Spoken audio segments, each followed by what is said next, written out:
Unscripted.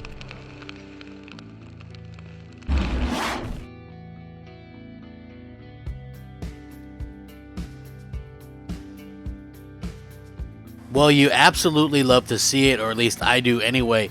This is one of those instances where the PlayStation 5 made a heck of a comeback thanks to some performance increases and performance upgrades and things like that. Developers bringing this out, talking about this. I love hearing about this stuff because, you know, at the end of the day, not that I like to be proven right all the time, but it's just funny to me when, you know, I am right and, you know, a lot of these other people end up being wrong, considering the amount of time that people actually say that I'm wrong or believe that I'm wrong or say that I was wrong about something.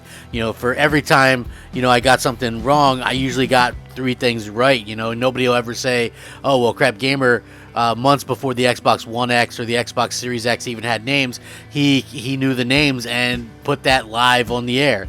You know what I mean? Nobody will say, you know, they'll bring up that it was rumored that Sony was going to buy Bethesda, but they don't bring up the fact that, you know, 8 months before Sony bought Insomniac Games, I said that it looked like they were buying Insomniac Games. So, you know, it's always the people that don't want to talk about this stuff. I said there wouldn't be a huge difference in performance between the PS5 and Xbox Series X, and that it would go back and forth, and you would see sometimes PlayStation 5 would win, sometimes Xbox would win. And that's exactly what happened. But everybody would rather believe these other pundits and these other influencers, and I just find that to be hilarious.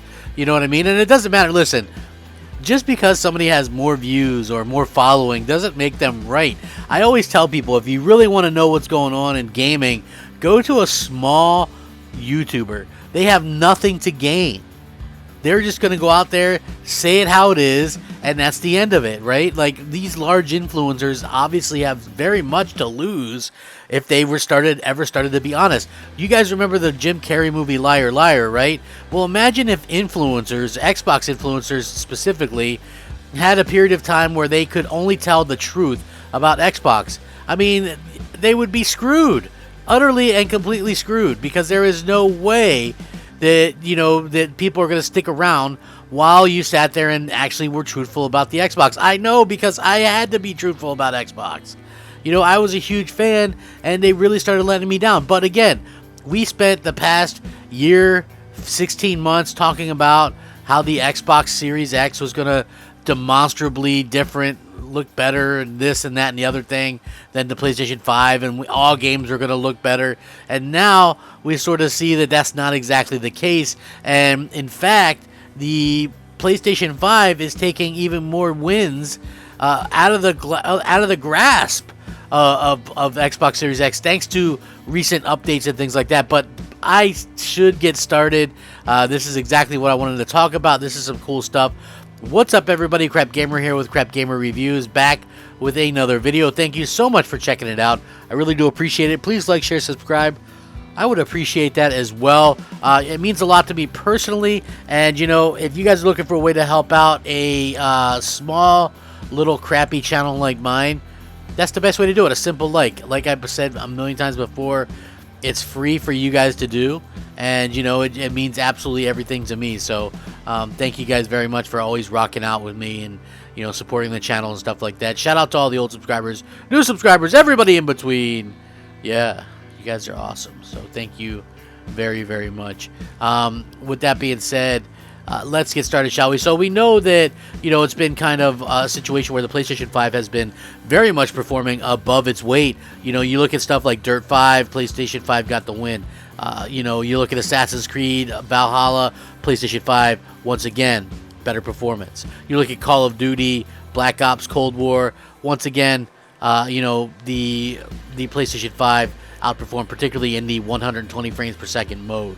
You know, you look at the stuff that's going on, you look at Watch Dogs, better performance on the PlayStation. Even on a game where Xbox won the resolution battle was something along the lines of, you know, you can see with Hitman 3. Well, that's, by the way, Hitman 3 is the quote-unquote claim to fame for Xbox fanboys, because believe it or not, that's the one game that they talk up like, oh, well, what about that game? Well, what about it? You know, we've got Hitman, the tools, they're ready. The tools are ready now. We've got tools, folks. Well, listen, you can have all the tools in the world, but if your platform isn't really that much better, you're not going to see that much of a difference. So yeah, I find that to be pretty incredible, the way that, you know, kind of the way that they've been able to kind of do these things. But, you know, for me personally, I just find it to be incredibly interesting.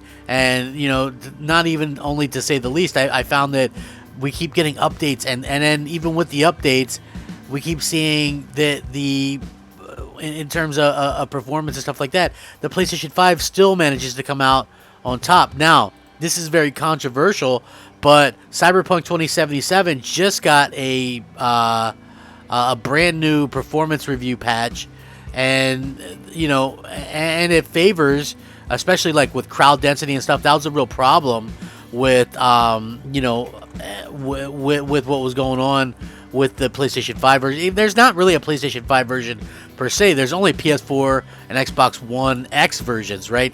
The reason why the Xbox version was running much better on the Xbox Series X was because it was running an Xbox One X version, which was already significantly more powerful. Now they've kind of gone back and fixed that, and you have a performance advantage for the PlayStation 5 in terms of the population and, you know, density of the actual people. And I think that really just goes to show you what they were able to kind of accomplish. And I gotta say, it's really fantastic to be able to see that. And, you know, for me personally, I think that really just goes to show that they've really managed to put Microsoft's, you know, all that kind of hype to bed. And I think that that's very important going into this generation, because at the end of the day, you want to be able to kind of put that stuff to bed. You want to be able to kind of say, hey, you know, this is what we're able to do, and this is what we're able to sort of accomplish. And again, this just goes to show you that the PlayStation 5 really went all out. And no matter what Microsoft does, unless it's talking about games, I don't think it's going to matter to the average gamer. To be quite clear, you know, I just think that what Sony is doing right now is far ahead of what anybody else is doing, and I think that the PlayStation 5 is definitely, probably, if you want to get down to it and you want to get technical, is probably the best console maybe ever created. And I'm not saying that. It's not a cap. It's not a lie. It's not anything like that. I mean, that's my opinion.